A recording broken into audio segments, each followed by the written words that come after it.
Hello, traders. FX Pip Collector here. Today is Thursday, September 25th, and this is my analysis for the US dollar Canadian, and I'm on the 4-hour time frame. So, anyways, on the US dollar Canadian, we are approaching the 78% Fib. This is a Fibonacci retracement level from the daily time frame.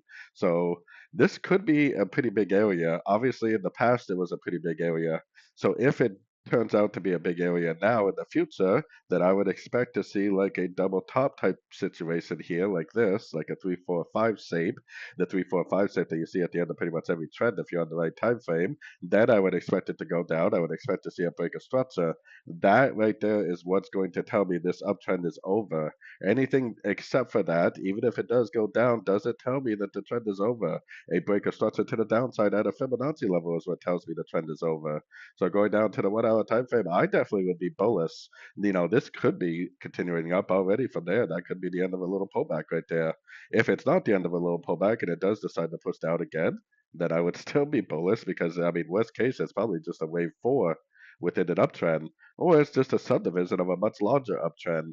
But either way, there's no reason yet to say on the higher time phase that the trend is over. So that means on the shorter time phase, we are definitely still bullish and still looking for pullback entries. So anyways, don't forget to check out my website linked over here in the corner. And as always, thank you for watching and happy trading.